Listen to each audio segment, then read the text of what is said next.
Hello friends, कैसे हैं आप। उम्मीद करता हूँ आप सभी स्वस्थ होंगे, दुरुस्त होंगे।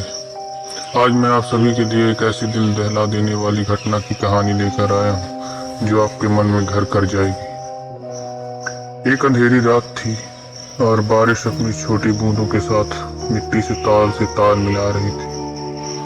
शेखर एक सफर पर निकल पड़ा था अपनी पुरानी जीप में, जो एक घने जंगल के बीचों बीच जा रही थी।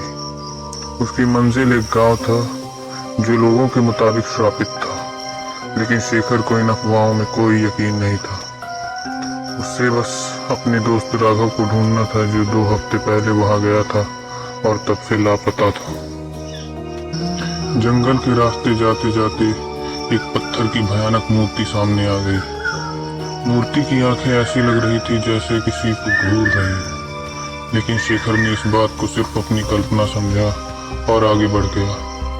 रात गहरी होती जा रही थी और जंगल से अजीब सी आवाजें सुनाई देने लगी थी, जैसे कोई चीज चुपके से उसका पीछा कर रही हो। शेखर ने जीप रोकी।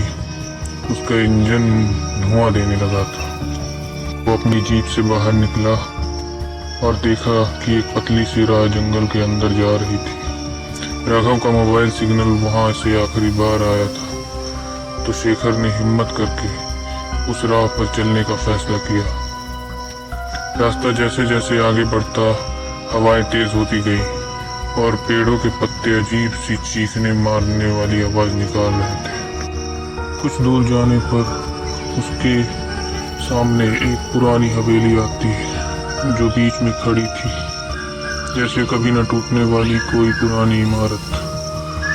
दरवाजे की सिलौटें एक औरत के रूप जैसी दिखी।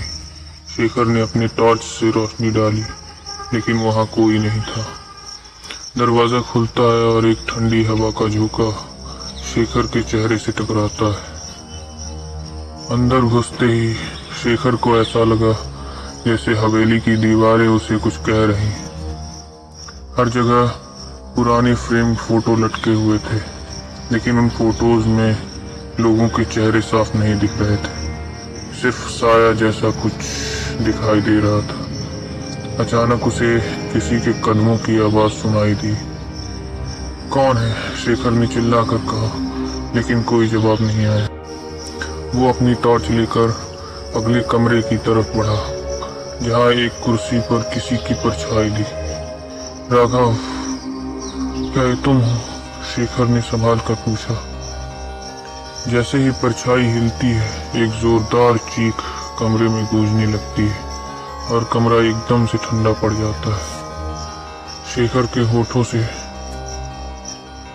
एक बहुत ही भयानक चीख निकली और उसके हाथों से टॉर्च गिर जाती है और अंधेरे में उसे अपने करीब आते कदमों की आवाज सुनाई देने लगती है। उसने झुककर टॉर्च उठाने की कोशिश की, लेकिन तब तक उसके कंधे पर किसी का हाथ पड़ चुका था। ये एक बहुत ही डरावनी घटना थी, जो राघव के लिए तो डरावनी थी, साथ ही शेखर के दिल में घर कर गई थी।